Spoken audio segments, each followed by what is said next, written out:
So today we will be talking about / reviewing, whatever you like to call it, Justice League Crisis on Infinite Earths Part 1. This will be a spoiler-filled review, so if you don't want any spoilers, definitely keep an eye out for that. And I'm just going to give you my general thoughts on the movie. I've read the comic, and I've also watched the CW crossover from the Arrowverse as well, so I do know the story pretty well, and this is kind of different from the comic and the live-action adaptation as well, but I'm going to give you everything I liked about it, the things that I thought were really good, the things that I thought were meh, and the things that I'm looking forward to in the future. But anyway, without further ado, shall we begin?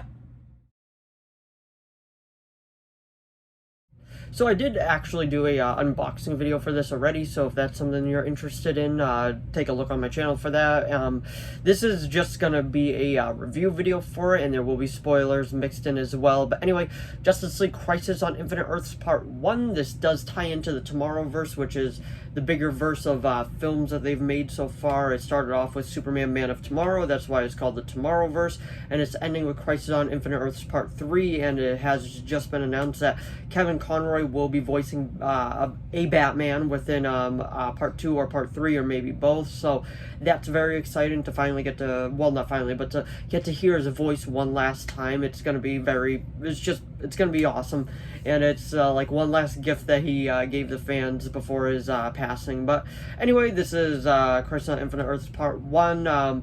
Pretty much a crisis is coming, it's destroying Earths and all that, and when I say this is really Flash's movie, like, it is completely Flash's movie. It just encompasses him the entire time. This is just like, it's just the setup film. You can feel it within the movie. You're just like, oh, okay, so they're setting this up, they're setting this up, they're setting this up.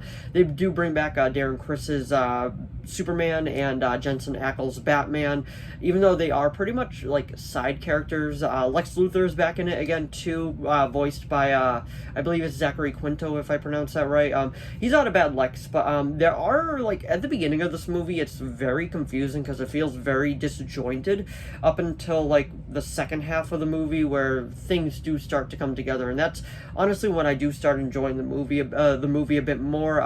I do find it funny that something always has to happen at Barry and Iris's wedding, because once again, like, they're getting married, and then the Harbinger comes in, and she's like, okay, you have to come with me. And then, like I said, this is a spoiler-filled review, so if you don't want spoilers, here's your forewarning right now.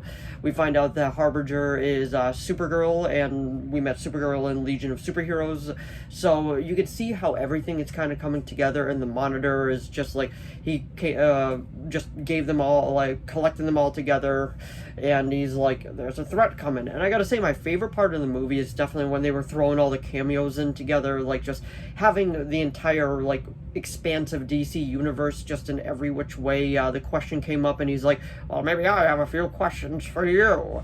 And it was just a lot of fun to see all these different versions of these characters, Psycho Pirate, the female Dr. Light. It was just a whole lot of fun, the different versions of Batman. But when I say this, it definitely just feels like a setup film, because a good chunk of this movie is dedicated to the Amazo fight, which it isn't bad, but at the same time, I'm like, why is this the focus? But we go to another timeline where we find out that Barry has pretty much halted time to charge up Amazo, so he does come into play again later on, and it's pretty much an attempt to stop the universe and all, to stop the universe from getting destroyed. And him and Iris pretty much grow old together. Iris dies, and pretty much Barry's efforts still fail, and that's the way that it goes, because it's a crisis and there's really absolutely nothing that can stop it.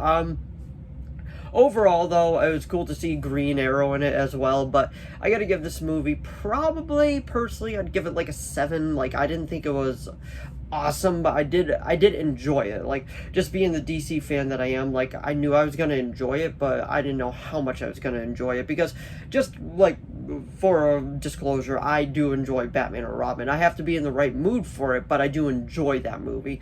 And this one I did enjoy. When Part 2 comes out, I'll be doing an unboxing video and a review video for that, so definitely keep an eye out for that as well. But I'm gonna wanna like watch all 3 parts together once you're done with that, because this is pretty much the end of the Tomorrowverse, because the New 52 verse ended with Justice League Dark Apocalypse War, which is a fantastic movie. If you haven't seen it, I highly recommend it. But this isn't a bad film. It's pretty much just a setup film, and that's why I'm gonna give it a 7 out of 10. And if you saw this movie, let me know what you would give it down in the comments below. But anyway, that was my review of Justice League Crisis on Infinite Earths Part 1. So if you enjoyed this video, please give it a like and a subscribe so I know to keep making more of these. If you have any video requests, please leave them down in the comments below. I'll do my best to reply.